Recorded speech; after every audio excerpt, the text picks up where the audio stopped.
Welcome back to Rugby Town. We have played 10 league games since we were last here. It's actually approaching the end of November, and we have a new key player in our ranks, Musa Ndia. It's not said NDIA, it said Ndia, but I want to call him NDIA because it's like the YMCA song. You know, we can do a really good chant. It's fun to assist with the NDIA, dude, etc. Look, he's very good. He's the new key player at the club. Look at the improvements he's shown.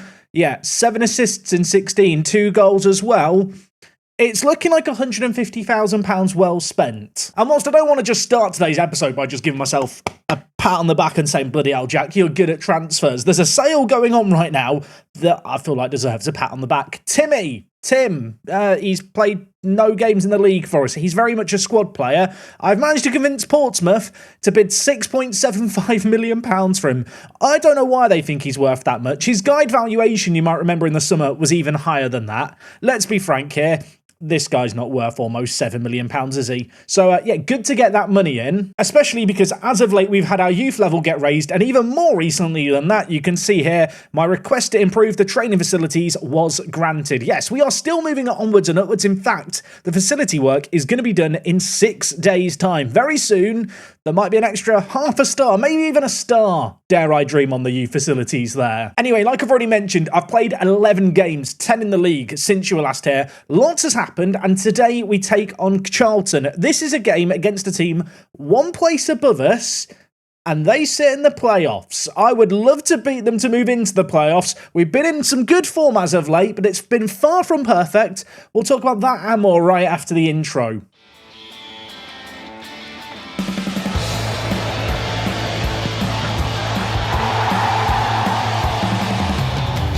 Yes, folks, how is it going? Welcome back to Park to Prem. I am going to start on an unorthodox screen. I'm going to show you the league table ahead of time because I feel like it looks really bloody impressive. We are up in 7th place. Now, incidentally, we've drawn more games than we've won.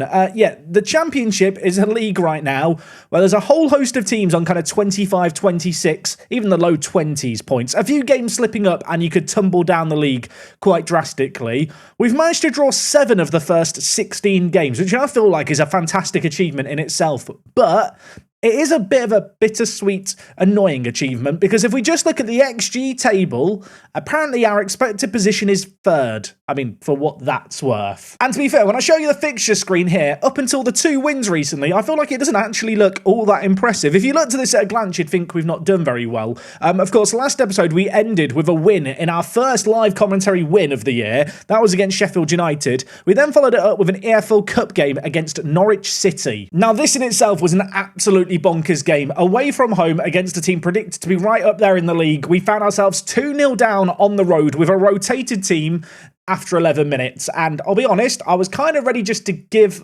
up. I'm glad we didn't. We fought back well. Masters scored for us in the 79th minute. Ferrari scored in the 87th minute, and then Ngoma missed a penalty in the 91st minute. We nearly completed an insane comeback inside the last 11 minutes. We missed that penalty. It went straight to a shootout, and we bottled the shootout. Yeah, and Ngoma missed in the shootout as well. He missed 2 penalties in one game. That is quite the achievement. Now, just on Ngoma, he has had a very rough season so far. 10 appearances, 6 starts. You can see here 2 goals and 1 assist. To be fair, those 2 goals have come in the last 3 games, so maybe things are on the up for him, but he has been wrestling with injuries. You can see here just lots of little injuries here and there have kind of caused havoc since the summer period, really, where, of course, he missed the start of the season through injury, and he is still unhappy at the club. But recently, I lowered his squad status to regular starter. He wasn't happy about that originally. He's now come around to the idea. I feel like we've got a couple of players whose agreed playing time is too high. I've not really lowered it as we've climbed up through the leagues.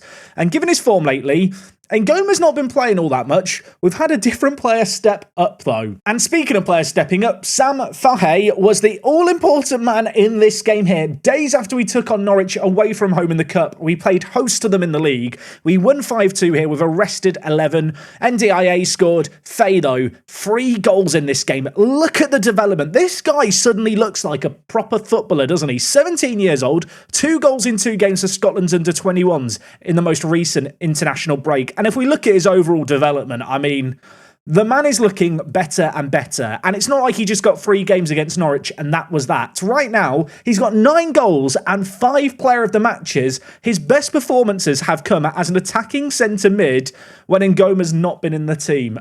Make of that what you will.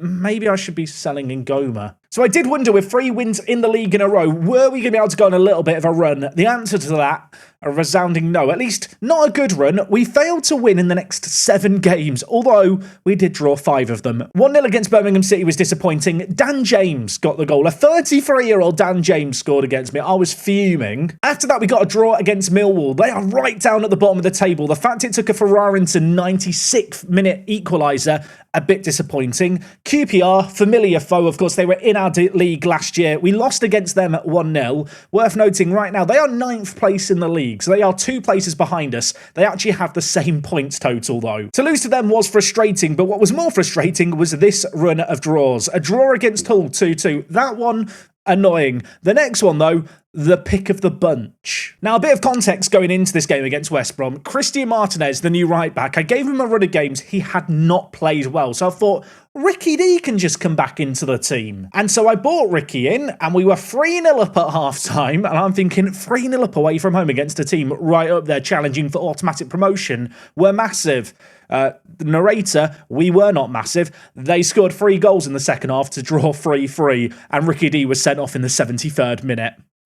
Yeah, I don't want to blame him entirely, but it was Ricky D's fault. You can imagine 3-0 up at half-time. When this goal went in the 98th minute, I lost it. I'll be honest, I lost it. I saved Football Manager, I closed it and thought, that's enough Football Manager for today. If I thought, however, this morning when I woke up things were going to change, spoiler, they didn't initially. A draw against Southampton, 1-1, Oscar with a goal. Following on from that, 2-2 against Reading. Of course, they were promoted with us last year. Another game where we weren't really at our best. They did get a late equaliser inside the last 5 minutes. But from there, 2 wins in our last 2. 2-0 win against Rotherham was great. Oscar, very, very impressive in this game here. He had a bonus for if he contributed 10 goals or assists kind of combined. He's done that inside 11 starts. He's been pretty good so far, this guy. And perhaps the pick of the bunch when it comes to the recent results is this most recent game. 7-2 against Stoke City. Ferrarinson got a hat-trick. Ferrarinson, who was asked to go out on loan. He doesn't think he'll get a work permit when we renew his contract. So he wants to go out on loan, even though his contract's got 6 months left. If I told him that he couldn't go out on loan, I think he would have been unhappy. I mean, he's unhappy anyway. Does he want a new deal?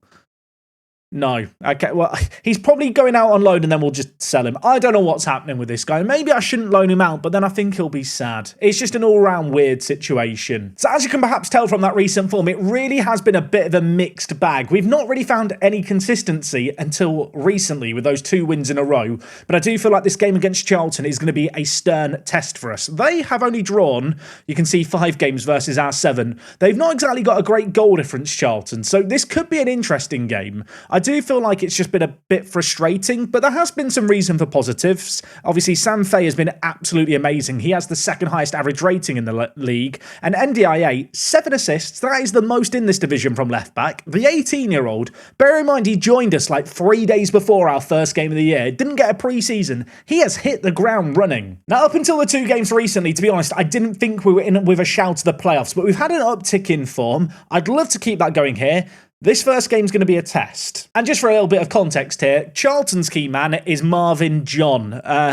He's a pretty good footballer, to be fair. So when it comes down to team selection, I am picking a team today based on form. Is that a gamble? Maybe, but I feel like there's a few players that have just forced their way into the first team. I've already talked about Sam Fay, Oscar, and Ferrarinson playing well. Toby Hines definitely deserves a mention as well. He has played 5 of our last 6 games, and you can see just from the bar chart here, he's been chipping in with some really good contributions. The 19-year-old developing really nicely, and sadly for Xenia, who hasn't been quite as impressive, he has dropped out the first team as a result. Of course, these 2 guys are competing for that void, I suppose, left by Guerrero. And when you look at the 2 players side by side, I think Xenia probably looks like he should have the edge, but just based off form alone, Hines has to be in the team. Elsewhere, Jude is on the bench for today's game. He actually scored in our last game. That followed a very long goal drought. He has struggled in the Championship so far after a few early goals to start the year. Maybe just sitting on the bench for a little bit will help him pick up his performances. And you might have noticed, actually, in goal, Dekanovic, he's making his live commentary debut because Josh Keeley,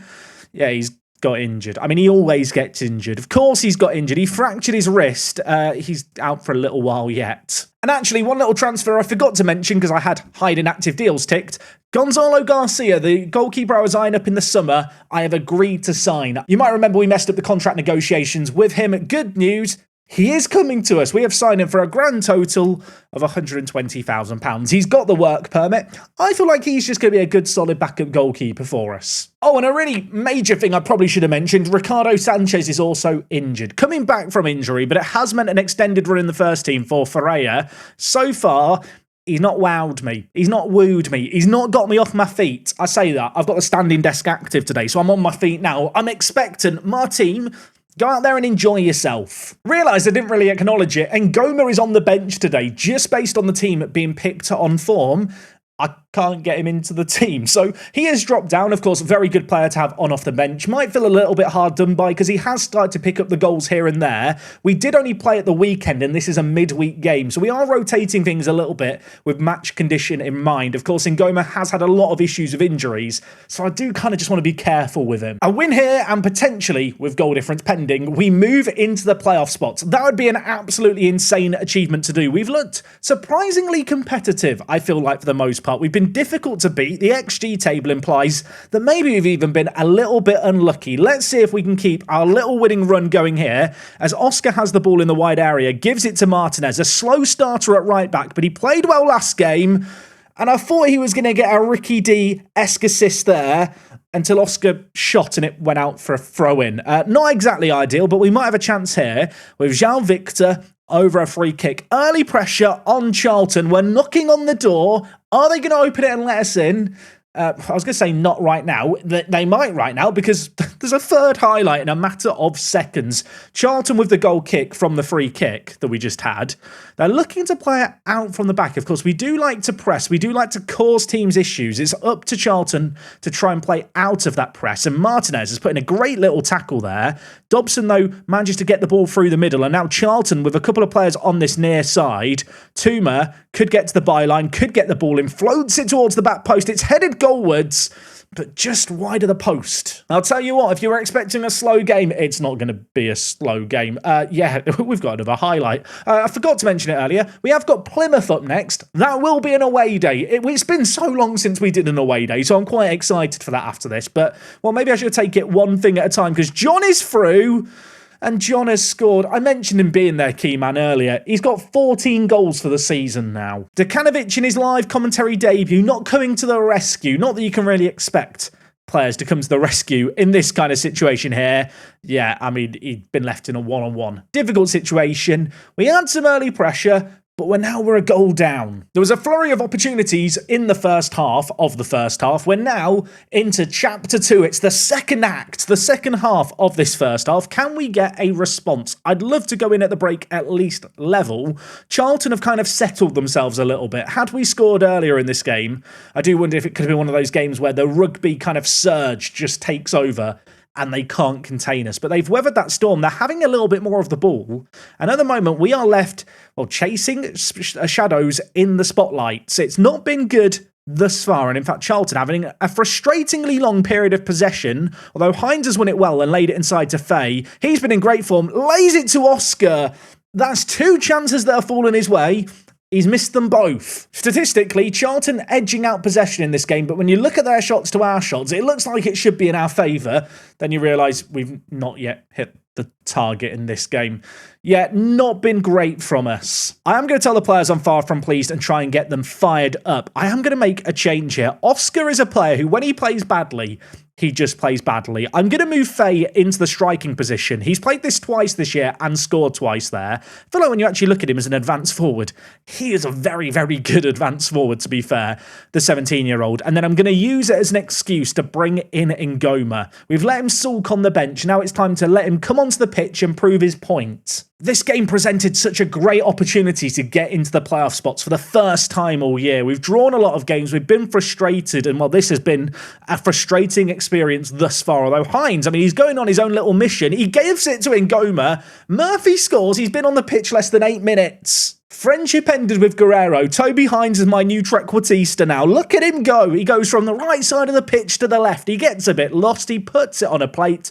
And Goma has 4 finishing. From that kind of range, I think a man with 1 finishing could have scored it. Right, we've got that 1 goal. Charlton struggling maybe a little bit, dare I say. We looked good in the first half. We just didn't really have enough creative-wise. And when Goma's come onto the pitch, he's provided that spark. Although, John's in behind again. Charlton are just lumping the ball forward to Marvin, pissing John. He's scored against me again. It's 2-1. We were back in the game for a minute. We're here playing all this sexy football, you know, trequartistas running from one side to the other. No, they just lump it to a bloke called John. Yeah, I'm a bit annoyed. I mean, to be fair, John is very good, isn't he? He's got 12 goals in 16. Make that 14 in 17 now. Okay, an hour played. I'm going to change things up here. Ferrarinson has not been good enough. Soonsut Bell, on you come. Ferreira really picked him up. He's done nothing. Masters, you are going to come on at deep line playmaker for us here.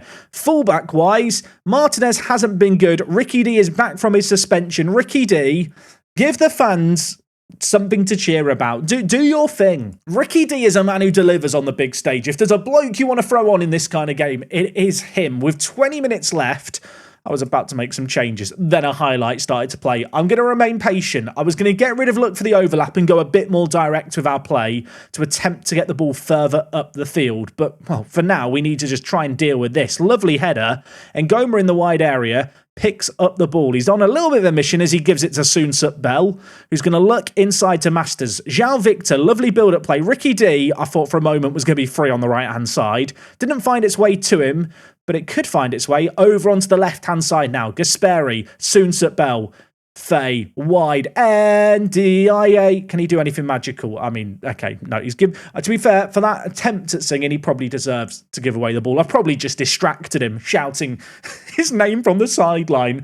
Gasperi, Masters, let's make something happen. We've had a load of ball here. João Victor shoots, and I mean, it's just a bit disappointing because we look really good and then we just decide to have a pop shot from range. Charlton, however, from another goal kick, are going to present us with a highlight. They've given the ball to Ngoma. He should have scored it. He should have scored it. He's missed the target completely. I mean, the story of this season has just been missed opportunities and draws. Based on the XG here in the top left, the shots and everything else, I can't help but feel like this game's just going to finish 2-2. I feel like I've seen this film a million times before over the last couple of months. We're launching the ball forward here. Hines is in pursuit. Ali for them mops up the pieces.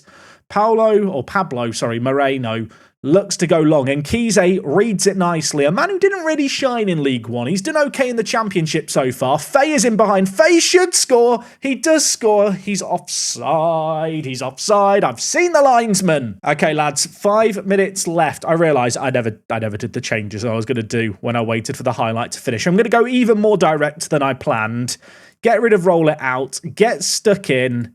Step up more. Let's try and get a goal, please. I'm going to get shouty on the sideline. There's 6 minutes of added time. Is there to be any late drama? Please. Football manager. It's not happening, is it? It's not happening. It finishes 2-1 Charlton. A chance to go into the playoffs. Missed. I mean, I feel like we're very unlucky there, to be honest. It's not fair. They've got a fast bloke called John who's good at one-on-ones, apparently. They broke us down twice all game, it felt like.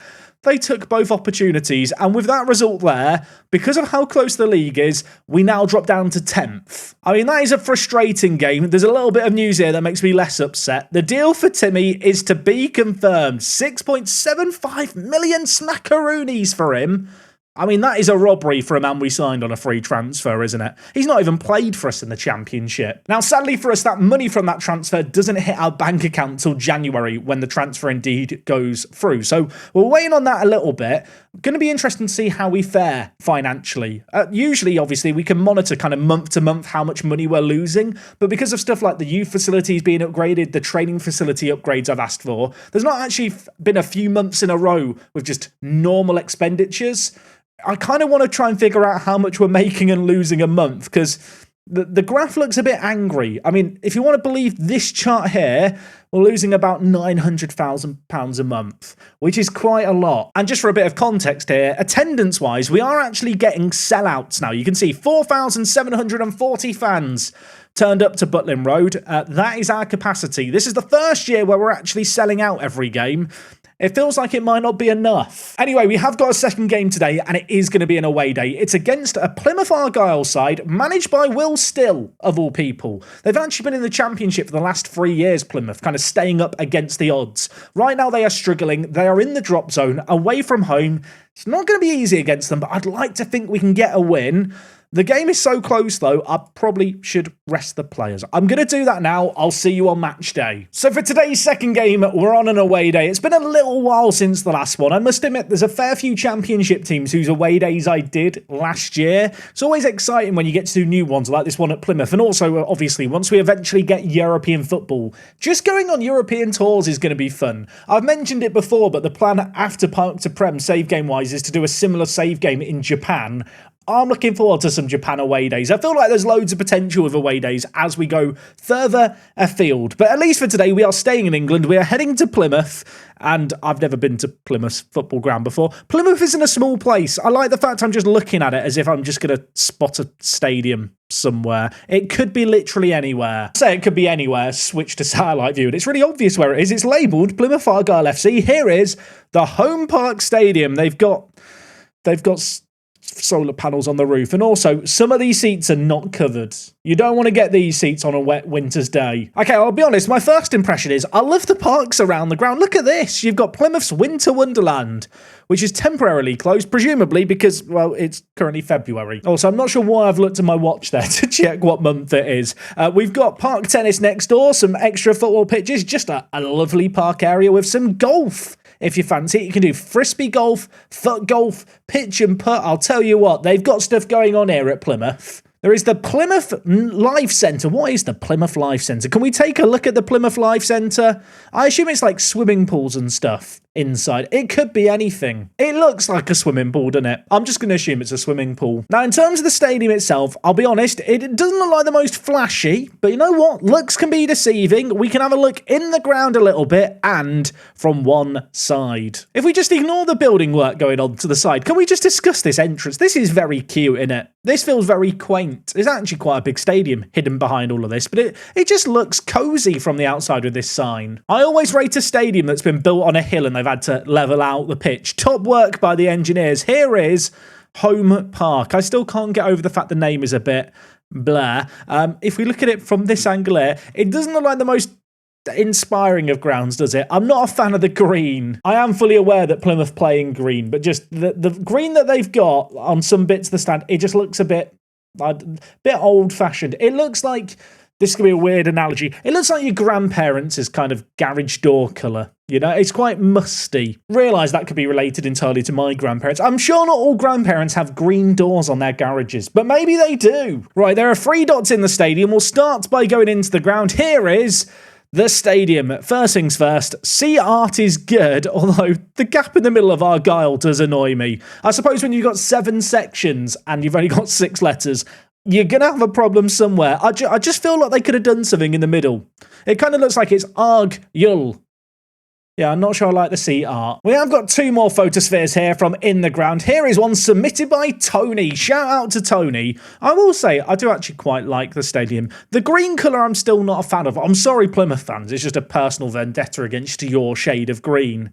But it feels quite cosy and intimate, doesn't it? I don't want to blame Tony. I've just really bigged him up. Tony, mate, you've submitted your photosphere twice. I thought we had 2 separate pictures. It's 2 pictures by Tony on the same day. I always feel a bit weird when the away days are disappointing. Like, do people genuinely watch the videos for this? Do you genuinely find this interesting? I do find it quite nice, actually, just going around the grounds. I've been very critical of this stadium, the seat art, the solar panels, but the car park is bloody brilliant. We didn't really mention that enough earlier, and I do love just the surroundings, minus the whole building site thing going on. You've got the playground, the foot golf, the Winter Wonderland, tennis courts, and just in general, just nice parks to walk around and extra football pitches. I actually quite like it a lot. It's one of those stadiums where the surroundings kind of up the score a little bit, and I did quite like the little entranceway as well, the old-fashioned bit here. That was very cool. You know what? This might be the foot golf going to my head.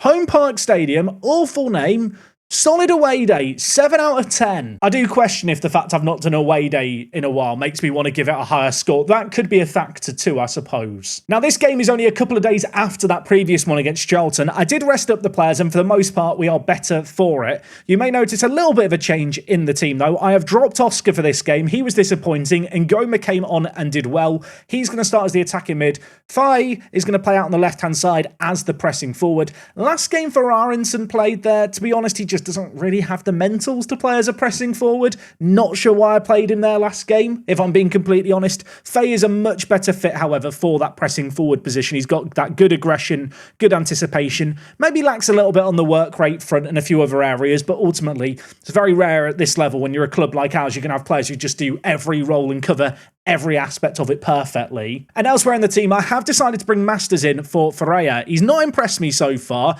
and of course we are still without Ricardo Sanchez. Just on Sanchez and also actually Oscar, I am offering them new contracts that are almost the exact same as their current contracts. Right now we are at the ESC limit, but as we learn over the summer with João Victor, if you give an ESC player a new contract and they're then granted the work permit on that new deal, it basically gets rid of them using an ESC slot.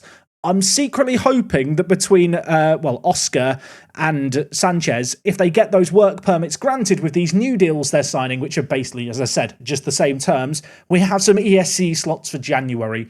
I say that because I know that Martin Ferreira is not going to play the minutes required to get a proper work permit. And also Macedonian Arben, you know, the amateur guy I signed, still don't know why I did it. He's only played one game all year for us, but he's still in the Macedonia national team. Anyway, we are going to submit the team for this game. The players seem happy with their team selection. Surely that's a good sign. Last game, I feel like we got unlucky. This game on paper should be more winnable. It's the kind of game where if we do want to challenge for the playoffs come the end of the year, we really can't afford to drop points. Am I wrong thinking that the shade of Plymouth, like the dark green, it just feels like kind of an old people's house colour? I don't know why. It's quite rustic and musty. That's the way I'm going to describe it. It's a musty green is Plymouth Argyle's colours. I've never had an issue with Plymouth until today. Apparently I've woken up and chosen violence.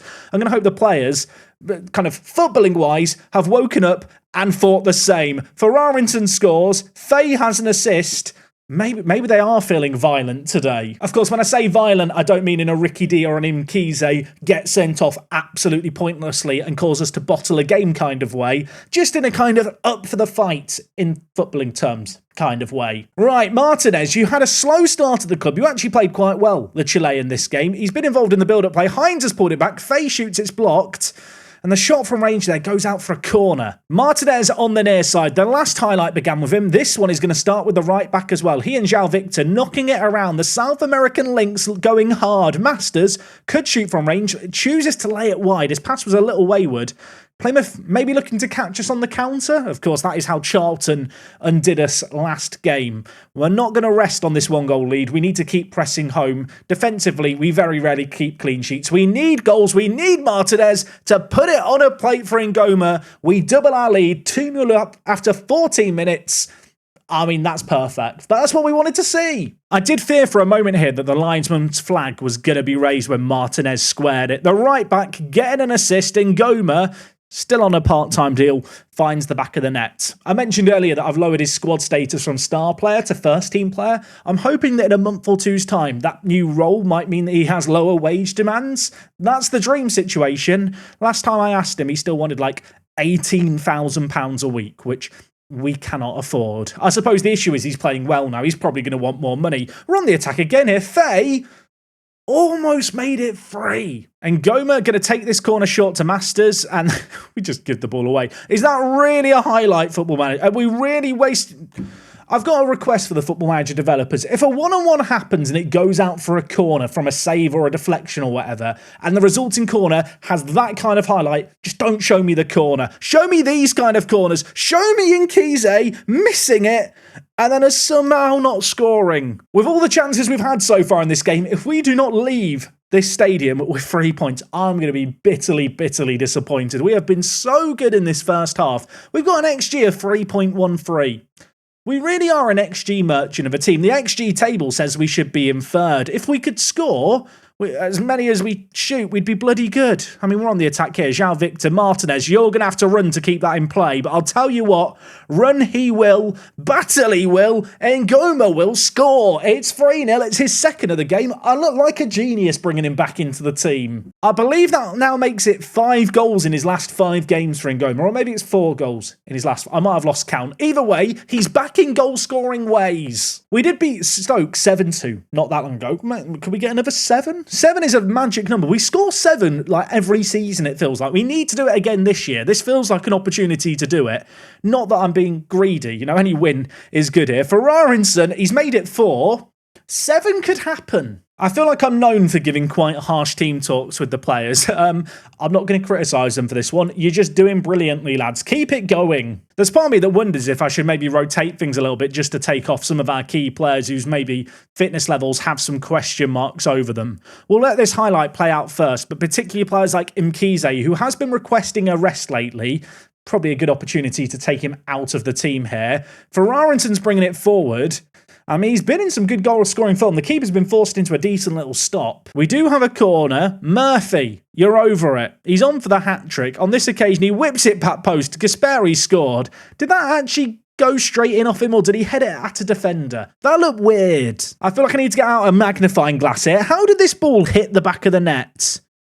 Yeah, that has just come off the defender. That was never his goal, was it? That has definitely come off the defender. So with that goal there, I am going to make a couple of changes. Mamadou Dia and Ryan Morgan coming into the team for NDIA and Mkize, 2 players who've been asking for rests fairly frequently lately. João Victor, I think, can have a break as well. We'll bring in Ferreira.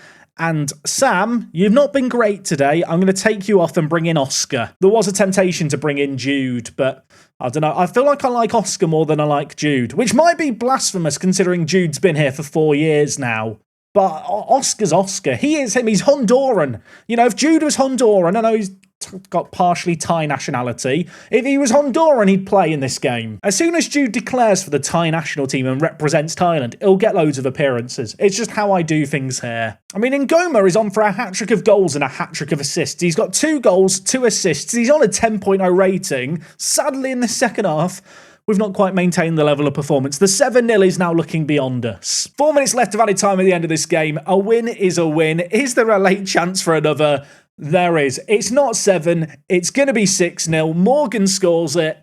Nice little way to end the game. And with that result there, we climb 1 place. I'll be honest, when I saw that we won 6-0, I was hoping we might climb a little bit more. We do now have the second best goal difference in the league, if you want to look at that as a positive. Sadly, with 28 points, we are 2 places off the playoffs, and Charlton ahead of us do also have a game in hand. Now, next time out, we are probably going to be returning during the January transfer window. Timmy is leaving the building for some significant money, so there is some opportunity to reinvest, and I don't want to say it too soon.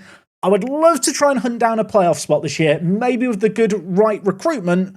That's a possibility. Looking ahead to when we're going to come back next time, I'll level with you. I don't have a Scooby-Doo. There's a lot of football to be played during the Christmas and January period. Hopefully you guys enjoyed today's episode. A bit of a contrast in the 2 performances, but great to see the team performing well. And Ngoma, I really want to give him a new deal. I really want to give him a new deal, but he's waiting on a promise that I gave him. What promise did I give him? Apparently he's waiting on a promise I gave him. I haven't given Ngoma a promise, so I don't know what I've promised him. Who knows? If you have enjoyed today's episode, as always, go down below the video, leave a like, leave a comment. Let me know what you think the aim for the season should be at this point. We've been in some good form. We're scoring goals. We just maybe need to tighten it a little bit at the back. We will be back again tomorrow. I'm sure there'll be some transfers happening. What will be happening? Come back to find out. It's me, Jack. I'll see you tomorrow for more Park to Prem action.